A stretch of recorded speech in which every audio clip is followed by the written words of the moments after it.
আসসালামু আলাইকুম ভাইরা আমার। আজকে আমি আপনাদের সামনে নিয়ে এসেছি এমন এক রহস্যময় বিষয় যা হয়তো আপনার মনে অসংখ্য প্রশ্ন জাগিয়ে তুলবে। কখনো কি ভেবে দেখেছেন যে আদম আলাইহিসসালামকে সৃষ্টি করার আগে এই পৃথিবীতে কেউ ছিল কিনা? আল্লাহ তাআলা যখন ফেরেশতাদের বললেন আমি পৃথিবীতে খলিফা সৃষ্টি করব, তখন ফেরেশতারা কেন বলেছিলেন যে আপনি কি সেখানে এমন কাউকে সৃষ্টি করবেন যারা রক্তপাত করবে আর ফ্যাসাদ সৃষ্টি করবে? ফেরেশতারা কিভাবে জানল যে নতুন সৃষ্টি রক্তপাত করবে?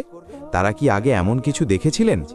আজকের এই ভিডিওতে থাকছে এমন সব তথ্য যা আপনার জ্ঞানের ভাণ্ডারকে সমৃদ্ধ করবে এবং সৃষ্টির রহস্য সম্পর্কে আপনার ধারণা পরিষ্কার করবে। তাই আমি অনুরোধ করব পুরো ভিডিওটা মনোযোগ দিয়ে দেখুন, কারণ শেষ পর্যন্ত এমন কিছু তথ্য থাকবে যা আপনাকে সত্যিই অবাক করবে। প্রথমেই আসুন জানি আল্লাহ তাআলা কোরআনে কি বলেছেন। সূরা বাকারার ৩০ নম্বর আয়াতে আল্লাহ বলেন, স্মরণ করো যখন তোমার রব ফেরেশতাদের বলেছিলেন নিশ্চয়ই আমি পৃথিবীতে একজন খলিফা সৃষ্টি করব। এই আয়াতটি অত্যন্ত গুরুত্বপূর্ণ, কারণ এখানে আল্লাহ তাআলা ফেরেশতাদের জানাচ্ছেন তিনি মানুষ সৃষ্টি করবেন। কিন্তু ফেরেশতাদের উত্তর শুনে আমাদের মনে স্বাভাবিকভাবেই প্রশ্ন জাগে। ফেরেশতারা বললেন, আপনি কি সেখানে এমন কাউকে সৃষ্টি করবেন যে ফ্যাসাদ সৃষ্টি করবে আর রক্তপাত করবে? লক্ষ্য করুন, ফেরেশতারা কিন্তু এমনিতেই এই কথা বলেননি। তারা নিশ্চয়ই কোনো অভিজ্ঞতা বা জ্ঞানের ভিত্তিতে এই কথা বলেছিলেন। তাহলে প্রশ্ন হলো, ফেরেশতাদের কাছে এই অভিজ্ঞতা কোথা থেকে এলো? ইসলামিক স্কলারদের মতে এবং বিভিন্ন তাফসিরের বর্ণনা অনুযায়ী আদম আলাইহিসসালাম সৃষ্টির আগে পৃথিবীতে জিন জাতি বসবাস করত। হ্যাঁ, আপনি ঠিকই শুনেছেন, জিন জাতি মানুষের অনেক আগে থেকেই এই পৃথিবীতে ছিল। তাফসিরে তাবারি, তাফসিরে ইবনে কাসির এবং তাফসিরে কুরতুবিতে এই বিষয়ে বিস্তারিত আলোচনা রয়েছে। ইমাম ইবনে কাসির রহমাতুল্লাহ আলাইহি তার তাফসিরে উল্লেখ করেছেন যে আল্লাহ তাআলা জিন জাতিকে আদম আলাইহিসসালামের অনেক আগেই সৃষ্টি করেছিলেন এবং তারা পৃথিবীতে বসবাস করত।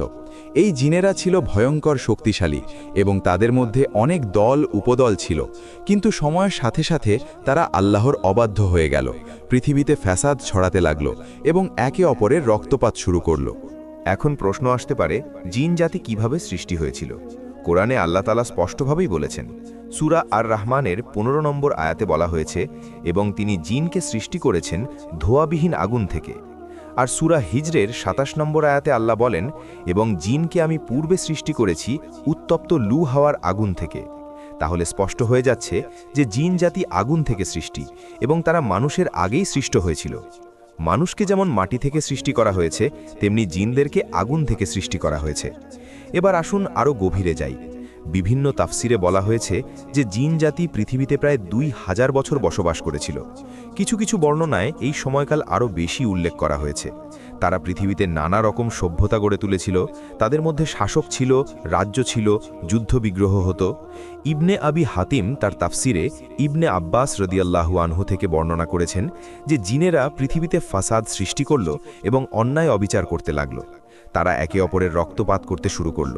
তাদের মধ্যে অবাধ্যতা এতটাই বেড়ে গেল যে আল্লাহ তাআলা ফেরেশতাদের একটি দল পাঠালেন তাদের শাস্তি দেওয়ার জন্য। ফেরেশতাদের যে দলটি পাঠানো হয়েছিল তাদের নেতৃত্বে ছিলেন একজন বিশেষ ফেরেশতা। আপনারা অনেকেই হয়তো অবাক হবেন জেনে যে কিছু বর্ণনা অনুসারে এই ফেরেশতাদের দলে ইবলিসও ছিল। হ্যাঁ, সেই ইবলিস যে পরবর্তীতে আদম আলাইহিসসালামকে সেজদা করতে অস্বীকার করেছিল। ইবনে জারির তাবারি তার তাফসিরে উল্লেখ করেছেন যে ইবলিস মূলত জিন জাতির ছিল, কিন্তু সে ছিল অত্যন্ত ইবাদতগুজার। তার ইবাদত এবং আল্লাহর প্রতি আনুগত্যের কারণে তাকে ফেরেশতাদের কাতারে উঠিয়ে নেওয়া হয়েছিল। সে ফেরেশতাদের সাথে আসমানে বসবাস করত এবং তাদের সাথে ইবাদত করত। ফেরেশতারা পৃথিবীতে এসে বিদ্রোহী জিনদের বিরুদ্ধে যুদ্ধ করলেন। অনেক জিনকে হত্যা করা হলো, অনেককে বন্দী করা হলো এবং বাকিদের পৃথিবীর দূরবর্তী স্থানে যেমন পাহাড়, দ্বীপ এবং সমুদ্রের মধ্যে তাড়িয়ে দেওয়া হলো। এরপর পৃথিবী একটি শান্ত অবস্থায় আসলো। এই ঘটনার পরেই আল্লাহ তাআলা ফেরেশতাদের জানালেন যে তিনি পৃথিবীতে নতুন এক সৃষ্টি পাঠাবেন যারা হবে তার খলিফা। খলিফা শব্দের অর্থ হল প্রতিনিধি বা উত্তরাধিকারী। তাহলে বোঝা যাচ্ছে যে মানুষ হবে জিন জাতির উত্তরাধিকারী পৃথিবীতে। এখানে একটি গুরুত্বপূর্ণ বিষয় লক্ষণীয়। ফেরেশতারা যখন প্রশ্ন করলেন যে নতুন সৃষ্টি কি ফাসাদ ও রক্তপাত করবে, তখন তারা জিনদের অভিজ্ঞতার কথা মনে করে বলছিলেন। তারা দেখেছিলেন জিনেরা কিভাবে আল্লাহর অবাধ্য হয়েছে এবং পৃথিবীতে বিশৃঙ্খলা সৃষ্টি করেছে। তাই স্বাভাবিকভাবেই তাদের মনে আশঙ্কা ছিল নতুন সৃষ্টিও হয়তো একই কাজ করবে। কিন্তু আল্লাহ তাআলা তাদের জবাব দিলেন, আমি যা জানি তোমরা তা জানো না। এই জবাবের মধ্যে কত গভীর তাৎপর্য লুকিয়ে আছে। আল্লাহ তাআলা জানতেন যে মানুষের মধ্যে থাকবে নবী রাসূল, ওলি আবদাল, শহীদ এবং এমন সব নেক বান্দা যারা সারা জীবন তার ইবাদতে মশগুল থাকবেন। এবার আসুন জানি আদম আলাইহিসসালাম সৃষ্টির বিস্তারিত বিবরণ। আল্লাহ তাআলা যখন আদম আলাইহিসসালাম সৃষ্টির সিদ্ধান্ত নিলেন, তখন তিনি ফেরেশতাদের নির্দেশ দিলেন পৃথিবীর বিভিন্ন স্থান থেকে মাটি সংগ্রহ করতে। সহিহ হাদিসে এসেছে যে আদম আলাইহিসসালামকে সৃষ্টি করা হয়েছে পৃথিবীর বিভিন্ন রঙের মাটি দিয়ে। এই কারণেই মানুষের মধ্যে রঙের ভিন্নতা দেখা যায়। কেউ কালো, কেউ সাদা, কেউ বাদামি, কেউ লাল বর্ণের হয়ে থাকে। তিরমিজি শরীফের একটি হাদিসে রাসূলুল্লাহ সাল্লাল্লাহু আলাইহি ওয়াসাল্লাম বলেছেন, নিশ্চয়ই আল্লাহ তাআলা আদমকে সৃষ্টি করেছেন এক মুঠো মাটি থেকে, যা তিনি সমগ্র পৃথিবী থেকে নিয়েছিলেন। এই কারণেই মানুষের সন্তানেরা মাটির মতোই বিভিন্ন রকম। তাদের মধ্যে কেউ লাল, কেউ সাদা, কেউ কালো এবং এই রঙগুলোর মাঝামাঝি বর্ণের। তাদের মধ্যে কেউ সহজ স্বভাবের, কেউ কঠিন স্বভাবের, কেউ পবিত্র, আবার কেউ অপবিত্র। মাটি সংগ্রহের পর আল্লাহ তাআলা সেই মাটিতে পানি মিশিয়ে কাদা তৈরি করলেন। তারপর সেই কাদা একটি নির্দিষ্ট সময় পর্যন্ত রেখে দেওয়া হলো, যতক্ষণ না তা পচা কাদায় পরিণত হলো এবং তা থেকে গন্ধ বের হতে লাগল। কোরআনে সূরা হিজরের ২৬ নম্বর আয়াতে আল্লাহ বলেন, আমি মানুষকে সৃষ্টি করেছি থনথনে শুকনো মাটি থেকে, যা পচা কর্দম থেকে তৈরি।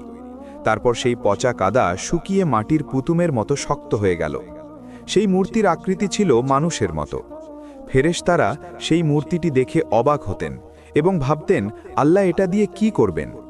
ইবনে কাসিরের তাফসিরে এসেছে যে ইবলিস সেই মাটির মূর্তিটি দেখে তাচ্ছিল্য করত। সে মূর্তির চারপাশে ঘুরত এবং তার ভিতরে ঢুকে দেখত, কারণ সেই মূর্তি ছিল ফাঁপা। ইবলিস মনে মনে ভাবত, এটা তো একটা ফাঁপা জিনিস, এর মধ্যে শক্তি কোথায়? এভাবেই ইবলিস আদম আলাইহিসসালামকে ছোট ভাবতে শুরু করল, যদিও তখনও তার মধ্যে রূহ প্রবেশ করানো হয়নি। এই ঘটনা থেকে আমরা শিক্ষা নিতে পারি যে অহংকার মানুষকে কিভাবে ধ্বংস করে দেয়। ইবলিস তার অহংকারের কারণেই পরবর্তীতে চিরতরে অভিশপ্ত হয়ে গেল। তারপর আল্লাহ তাআলা সেই মাটির মূর্তিতে রূহ ফুঁকে দিলেন। সূরা সাজদার ৯ নম্বর আয়াতে আল্লাহ বলেন, তারপর তিনি তাকে সুসম্পন্ন করলেন এবং তার মধ্যে তার রূহ থেকে ফুঁকে দিলেন। যখন রূহ প্রবেশ করানো হলো, তখন আদম আলাইহিসসালাম জীবিত হয়ে গেলেন। রূহ প্রথমে তার মাথা থেকে প্রবেশ করল এবং ধীরে ধীরে পুরো শরীরে ছড়িয়ে পড়ল। যখন রূহ তার চোখে পৌঁছল, তিনি দেখতে পেলেন। যখন নাকে পৌঁছল, তিনি গন্ধ পেলেন। যখন মুখে পৌঁছল, তিনি হাঁচি দিলেন এবং আলহামদুলিল্লাহ বললেন। এটাই ছিল প্রথম শব্দ যা আদম আলাইহিসসালাম উচ্চারণ করেছিলেন। আল্লাহ তাকে জবাব দিয়ে বললেন, ইয়ারহামুকাল্লাহ, অর্থাৎ আল্লাহ তোমার প্রতি রহম করুন। এরপর আল্লাহ তাআলা আদম আলাইহিসসালামকে সকল জিনিসের নাম শিক্ষা দিলেন। সূরা বাকারার ৩১ নম্বর আয়াতে বলা হয়েছে, এবং তিনি আদমকে যাবতীয় নাম শিখিয়ে দিলেন। এর অর্থ হল আল্লাহ তাআলা আদম আলাইহিসসালামকে জ্ঞান দান করলেন। তিনি তাকে বিভিন্ন জিনিসের পরিচয়, তাদের গুণাবলী এবং ব্যবহার শিখিয়ে দিলেন। তারপর আল্লাহ ফেরেশতাদের বললেন, এই সব জিনিসের নাম বলো যদি তোমরা সত্যবাদী হও। ফেরেশতারা বললেন, সুবহানাকা, অর্থাৎ হে আল্লাহ, আপনি পবিত্র। আমরা তো কিছুই জানি না, শুধু সেটুকুই জানি যা আপনি আমাদের শিখিয়েছেন। তারপর আল্লাহ আদম আলাইহিসসালামকে বললেন সেই সব জিনিসের নাম বলতে।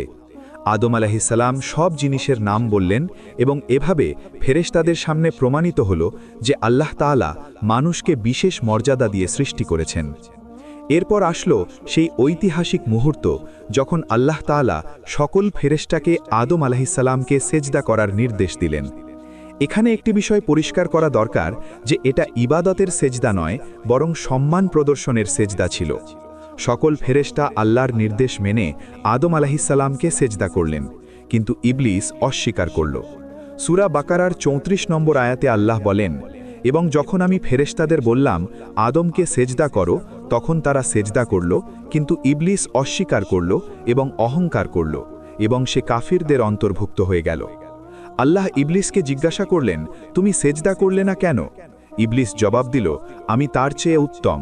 আপনি আমাকে আগুন থেকে সৃষ্টি করেছেন আর তাকে সৃষ্টি করেছেন মাটি থেকে। সূরা আরাফের ১২ নম্বর আয়াতে এই কথোপকথন বর্ণিত হয়েছে। দেখুন ইবলিসের এই যুক্তিতে কত বড় ভুল ছিল। সে মনে করেছিল আগুন মাটির চেয়ে ভালো, তাই সে আদম আলাইহিসসালাম থেকে উত্তম। কিন্তু সে বুঝতে পারল না যে মর্যাদা নির্ধারণ করেন আল্লাহ, আর আল্লাহ যাকে সম্মান দেন সেই সম্মানিত। আগুন বা মাটি দিয়ে মর্যাদা নির্ধারণ হয় না। এই অহংকারের কারণে ইবলিস আল্লাহর রহমত থেকে চিরতরে বঞ্চিত হয়ে গেল। আল্লাহ তাআলা ইবলিসকে জান্নাত থেকে বের করে দিলেন এবং তাকে অভিশপ্ত ঘোষণা করলেন। কিন্তু ইবলিস আল্লাহর কাছে প্রার্থনা করল যে তাকে যেন কিয়ামত পর্যন্ত সময় দেওয়া হয়। আল্লাহ তাআলা তাকে সেই সময় দিলেন এবং ইবলিস প্রতিজ্ঞা করল যে সে মানুষকে পথভ্রষ্ট করবে। সূরা আরাফের 16-17 নম্বর আয়াতে ইবলিস বলেছে, যেহেতু আপনি আমাকে পথভ্রষ্ট করেছেন, আমি অবশ্যই তাদের জন্য আপনার সরল পথে বসে থাকব। তারপর আমি তাদের কাছে আসব, তাদের সামনে থেকে, পেছন থেকে, ডান দিক থেকে এবং বাম দিক থেকে, এবং আপনি তাদের অধিকাংশকে কৃতজ্ঞ পাবেন না। এই হলো মানুষের চিরশত্রু শয়তানের প্রতিজ্ঞা, এবং সেই থেকে আজ পর্যন্ত সে মানুষকে পথভ্রষ্ট করার চেষ্টা করে যাচ্ছে। এবার আসুন জানি মা হাওয়া আলাইহিসসালামের সৃষ্টির কথা। আদম আলাইহিসসালাম যখন জান্নাতে ছিলেন তখন তিনি একাকিত্ব অনুভব করতেন। আল্লাহ তাআলা চাইলেন তার একজন সঙ্গী হোক, তাই আল্লাহ হাওয়া আলাইহিসসালামকে সৃষ্টি করলেন। সহিহ বুখারীর একটি হাদিসে এসেছে যে মহিলাদের সৃষ্টি করা হয়েছে পাঁজরের হাড় থেকে। রাসূলুল্লাহ সাল্লাল্লাহু আলাইহি ওয়াসাল্লাম বলেছেন, তোমরা মহিলাদের ব্যাপারে কল্যাণকামী হও, কারণ নারীকে পাঁজর থেকে সৃষ্টি করা হয়েছে এবং পাঁজরের মধ্যে সবচেয়ে বাঁকা হলো উপরের অংশ। তুমি যদি সেটাকে সোজা করতে যাও তাহলে ভেঙে ফেলবে, আর যদি ছেড়ে দাও তাহলে সেটা বাঁকাই থেকে যাবে। তাই নারীদের ব্যাপারে কল্যাণকামী হও। এই হাদিস থেকে বোঝা যায় যে হাওয়া আলাইহিসসালামকে আদম আলাইহিসসালামের পাঁজরের হাড় থেকে সৃষ্টি করা হয়েছিল। আদম ও হাওয়া আলাইহিমাসসালাম জান্নাতে বসবাস করতেন। আল্লাহ তাদের বলেছিলেন যে তারা জান্নাতের সব জায়গায় ঘুরে বেড়াতে পারবেন এবং যা ইচ্ছা খেতে পারবেন, কিন্তু একটি নির্দিষ্ট গাছের কাছে যাবেন না এবং তার ফল খাবেন না। আল্লাহ তাদের সতর্ক করে দিয়েছিলেন যে শয়তান তাদের প্রকাশ্য শত্রু, কিন্তু শয়তান ছিল অত্যন্ত ধূর্ত। সে বিভিন্নভাবে তাদের কাছে আসতে লাগলো এবং তাদের মনে সন্দেহ সৃষ্টি করতে লাগলো। সূরা আরাফের 20 নম্বর আয়াতে বলা হয়েছে, শয়তান তাদের মনে ওয়াসওয়াসা দিতে লাগলো এবং বলল, তোমাদের রব তোমাদের এই গাছ থেকে নিষেধ করেছেন শুধু এই কারণে যে তোমরা ফেরেশতা হয়ে যাবে অথবা তোমরা স্থায়ী হয়ে যাবে। শয়তান কসম খেয়ে বলল যে সে তাদের শুভাকাঙ্ক্ষী। সূরা আরাফের 21 নম্বর আয়াতে বলা হয়েছে, এবং সে তাদের কসম দিয়ে বলল, নিশ্চয়ই আমি তোমাদের একজন হিতাকাঙ্ক্ষী। এভাবে শয়তান তাদের প্রতারিত করল এবং আদম ও হাওয়া আলাইহিমাসসালাম সেই নিষিদ্ধ ফল খেয়ে ফেললেন। যখনই তারা সেই ফল খেলেন তখনই তাদের লজ্জাস্থান তাদের সামনে প্রকাশ হয়ে গেল এবং তারা লজ্জা পেলেন। তারা জান্নাতের পাতা দিয়ে নিজেদের ঢাকতে লাগলেন। তখন আল্লাহ তাআলা তাদের ডাকলেন এবং জিজ্ঞাসা করলেন, আমি কি তোমাদের এই গাছ থেকে নিষেধ করিনি? আদম ও হাওয়া আলাইহিমাসসালাম তখন বুঝতে পারলেন যে তারা ভুল করেছেন এবং তারা তৎক্ষণাৎ আল্লাহর কাছে ক্ষমা চাইলেন। সূরা আরাফের 23 নম্বর আয়াতে তাদের দোয়া বর্ণিত হয়েছে। তারা বললেন, রব্বানা জালামনা আনফুসানা ওয়া ইল্লাম তাগফির লানা ওয়া তারহামনা লানাকুনান্না মিনাল খাসিরিন। অর্থাৎ, হে আমাদের রব, আমরা নিজেদের প্রতি জুলুম করেছি। যদি আপনি আমাদের ক্ষমা না করেন এবং আমাদের প্রতি রহম না করেন তাহলে আমরা অবশ্যই ক্ষতিগ্রস্তদের অন্তর্ভুক্ত হয়ে যাব। এই দোয়াটি অত্যন্ত গুরুত্বপূর্ণ এবং আমাদের সকলের মুখস্থ রাখা উচিত, কারণ আমরাও যখন ভুল করি তখন এই দোয়া পড়ে আল্লাহর কাছে ক্ষমা চাইতে পারি। আল্লাহ তাআলা তাদের তওবা কবুল করলেন। সূরা বাকারার 37 নম্বর আয়াতে বলা হয়েছে, তারপর আদম তার রবের কাছ থেকে কিছু বাক্য শিখে নিল এবং আল্লাহ তার তওবা কবুল করলেন। নিশ্চয়ই তিনি তওবা কবুলকারী, অত্যন্ত দয়ালু। কিন্তু আল্লাহ তাআলা তাদের বললেন যে তোমরা এখন পৃথিবীতে নেমে যাও। পৃথিবী হবে তোমাদের আবাসস্থল এবং সেখানে তোমরা একটি নির্দিষ্ট সময় পর্যন্ত থাকবে। সূরা বাকারার 36 নম্বর আয়াতে আল্লাহ বললেন, তোমরা নেমে যাও একে অপরের শত্রু হয়ে, এবং পৃথিবীতে তোমাদের জন্য রয়েছে আবাসস্থল এবং একটি নির্দিষ্ট সময় পর্যন্ত ভোগ উপকরণ। এখানে গুরুত্বপূর্ণ বিষয় হল, আল্লাহ তাআলা বললেন একে অপরের শত্রু হয়ে নেমে যাও। এর অর্থ হল আদম ও হাওয়া আলাইহিমাসসালাম এবং তাদের সন্তানদের একদিকে এবং শয়তান ও তার বাহিনী অন্যদিকে। অর্থাৎ এই পৃথিবীতে সত্য ও মিথ্যার, ভালো ও মন্দের, হক ও বাতিলের লড়াই চলতে থাকবে কিয়ামত পর্যন্ত। আমরা সকলেই এই পরীক্ষার মধ্যে আছি যে আমরা সত্যের পথে থাকব নাকি শয়তানের পথে চলে যাব। আদম ও হাওয়া আলাইহিমাসসালাম পৃথিবীতে নেমে এলেন। বিভিন্ন বর্ণনা অনুযায়ী আদম আলাইহিসসালাম ভারত বা শ্রীলঙ্কার এলাকায় এবং হাওয়া আলাইহিসসালাম জেদ্দা বা তার আশপাশের এলাকায় অবতরণ করেন।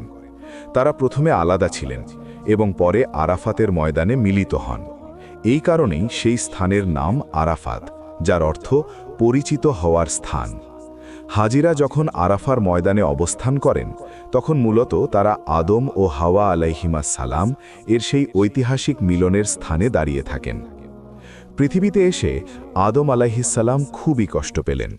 জান্নাতের আরাম আয়েশ ছেড়ে এখন তাকে কঠোর পরিশ্রম করতে হচ্ছে, খাবারের জন্য চেষ্টা করতে হচ্ছে, নানা রকম কষ্ট সহ্য করতে হচ্ছে।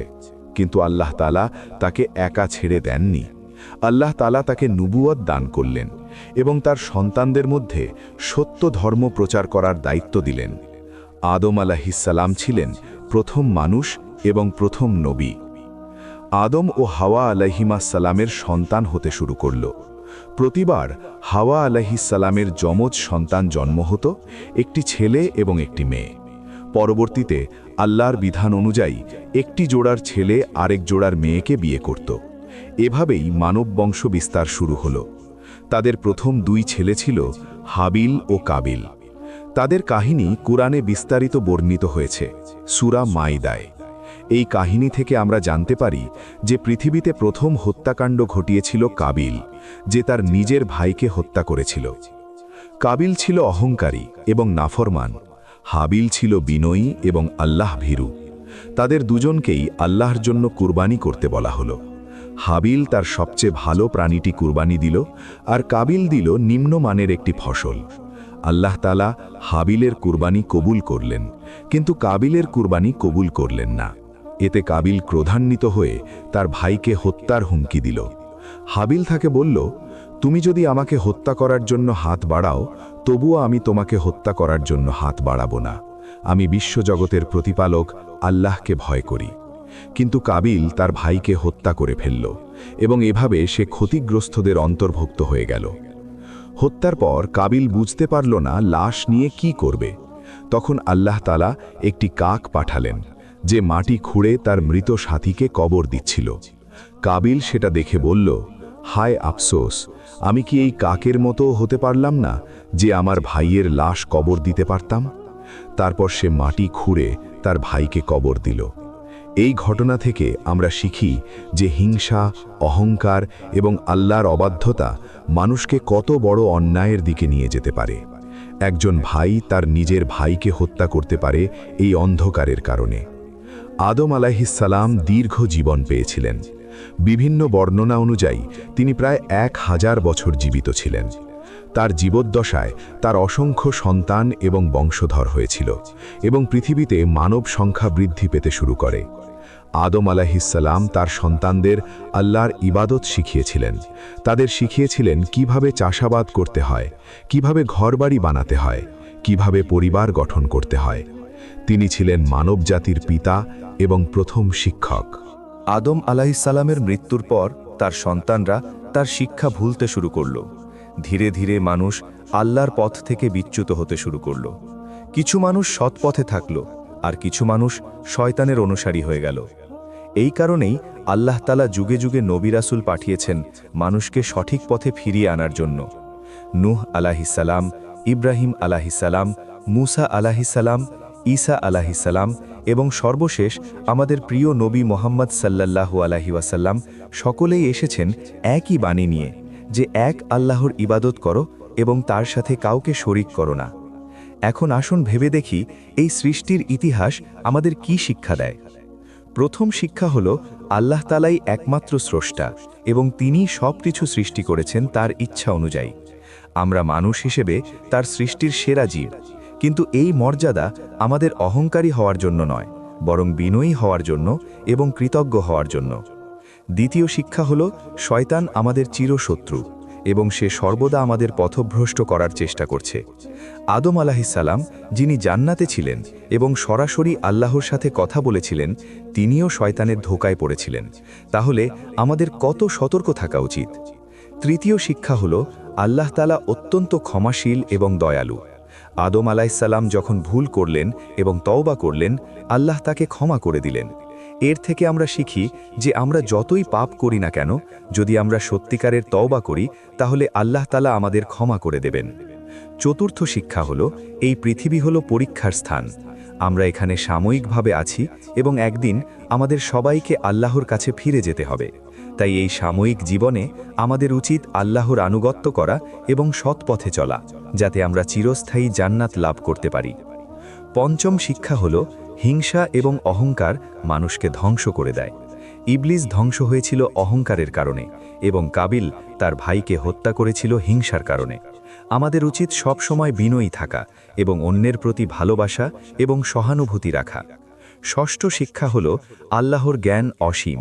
ফেরেশতারা জ্ঞানী হওয়া সত্ত্বেও তারা বলেছিল, আমরা তো শুধু সেটুকুই জানি যা আপনি আমাদের শিখিয়েছেন। আমাদেরও উচিত বুঝতে পারা যে আমাদের জ্ঞান অত্যন্ত সীমিত এবং সব সময় আল্লাহর কাছে জ্ঞান চাওয়া এবং শেখার চেষ্টা করা। আরেকটি গুরুত্বপূর্ণ বিষয় লক্ষণীয় যে আল্লাহ তাআলা মানুষকে বিশেষ মর্যাদা দিয়ে সৃষ্টি করেছেন।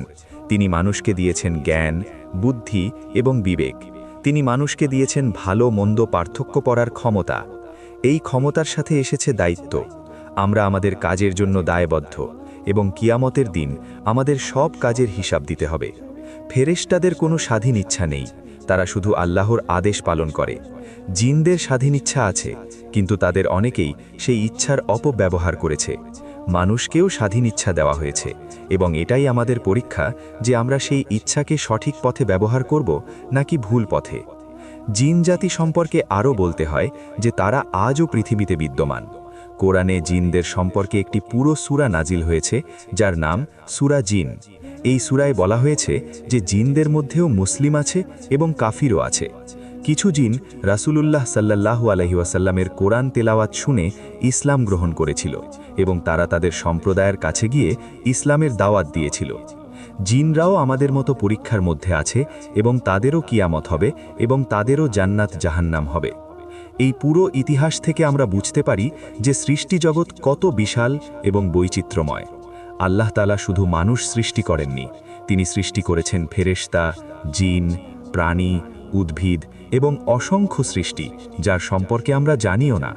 সূরা ইয়াসিনের ৩৬ নম্বর আয়াতে আল্লাহ বলেন, পবিত্র তিনি যিনি সৃষ্টি করেছেন সকল প্রকার জোড়া, জমিন থেকে যা উৎপন্ন হয় তা থেকে এবং তাদের নিজেদের থেকে এবং এমন থেকে যা তারা জানে না। এই আয়াত থেকে বোঝা যায় যে আল্লাহ তাআলা এমন অনেক কিছু সৃষ্টি করেছেন যার সম্পর্কে আমরা এখনও জানি না। আধুনিক বিজ্ঞান যত এগিয়ে যাচ্ছে তত আমরা মহাবিশ্বের বিশালতা সম্পর্কে জানতে পারছি। কোটি কোটি গ্রহ নক্ষত্র, অসীম মহাশূন্য, ক্ষুদ্র অণুপরমাণুর জগৎ সবকিছুই আল্লাহ সৃষ্টির মহিমার সাক্ষ্য বহন করে। কিন্তু আমাদের মনে রাখতে হবে যে বিজ্ঞান আমাদের বলতে পারে কিভাবে কিছু ঘটে, কিন্তু কেন ঘটে সেটা শুধুমাত্র ধর্মই বলতে পারে। বিজ্ঞান বলে বিগ ব্যাংয়ের মাধ্যমে মহাবিশ্ব সৃষ্টি হয়েছে, কিন্তু কে সেই বিগ ব্যাং ঘটিয়েছে? কে সেই নিয়ম তৈরি করেছে যার ভিত্তিতে মহাবিশ্ব চলছে? এই প্রশ্নের জবাব একটাই, আল্লাহ তাআলা। আমাদের অস্তিত্বের উদ্দেশ্য কি? আল্লাহ তাআলা সূরা জারিয়াতের ৫৬ নম্বর আয়াতে বলেছেন, আমি জিন এবং মানুষকে সৃষ্টি করেছি শুধুমাত্র আমার ইবাদতের জন্য। তাহলে এটাই আমাদের জীবনের উদ্দেশ্য। আমরা এই পৃথিবীতে এসেছি আল্লাহর ইবাদত করতে, তার আনুগত্য করতে এবং সৎ কাজ করতে। দুনিয়ার সম্পদ, খ্যাতি, ক্ষমতা সবকিছুই সাময়িক, কিন্তু আখিরাত চিরস্থায়ী। রাসূলুল্লাহ সাল্লাল্লাহু আলাইহি ওয়াসাল্লাম বলেছেন, দুনিয়া হলো আখিরাতের শস্যক্ষেত, অর্থাৎ আমরা এই দুনিয়ায় যা করব তার ফল আমরা আখিরাতে পাব। ভাইয়েরা আমার, এই দীর্ঘ আলোচনা থেকে আমরা কি শিখলাম? আমরা জানলাম যে আল্লাহ তাআলা মানুষের আগে জিন জাতি সৃষ্টি করেছিলেন এবং তারা পৃথিবীতে বসবাস করত। তারা ফাসাদ সৃষ্টি করেছিল এবং আল্লাহর অবাধ্য হয়েছিল। তারপর আল্লাহ মানুষ সৃষ্টি করলেন এবং আদম আলাইহিস সালামকে তার খলিফা হিসেবে পৃথিবীতে পাঠালেন। আদম আলাইহিস সালাম এবং তার স্ত্রী হাওয়া আলাইহিস সালাম প্রথমে জান্নাতে ছিলেন, কিন্তু শয়তানের ধোঁকায় পড়ে তারা ভুল করে ফেললেন। তবে তারা তওবা করলেন এবং আল্লাহ তাদের ক্ষমা করে দিলেন। তারপর তারা পৃথিবীতে এলেন এবং মানব সভ্যতার শুরু হলো। এই ইতিহাস আমাদের শেখায় যে জীবন একটি পরীক্ষা এবং আমাদের উচিত সব সময় আল্লাহর পথে চলা। শয়তান আমাদের শত্রু এবং সে সব সময় আমাদের ধোঁকা দেওয়ার চেষ্টা করছে। কিন্তু আমরা যদি আল্লাহর রশি শক্ত করে ধরে রাখি, কুরআন ও হাদিসের শিক্ষা মেনে চলি, 5 ওয়াক্ত নামাজ পড়ি, সৎ কাজ করি এবং অসৎ কাজ থেকে বিরত থাকি, তাহলে ইনশাল্লাহ আমরা সফল হব। আর যদি আমরা ভুল করে ফেলি তাহলে সাথে সাথে তওবা করব, কারণ আল্লাহ তাআলা অত্যন্ত ক্ষমাশীল। আজকের এই ভিডিওটি যদি আপনার ভালো লেগে থাকে তাহলে অবশ্যই লাইক করবেন এবং আপনার মূল্যবান মতামত কমেন্ট করে জানাবেন। এই ধরনের ইসলামিক জ্ঞানমূলক ভিডিও নিয়মিত পেতে চাইলে আমার চ্যানেলটি সাবস্ক্রাইব করুন এবং পাশের বেল আইকনে ক্লিক করুন, যাতে নতুন ভিডিও আপলোড হলেই আপনি নোটিফিকেশন পেয়ে যান।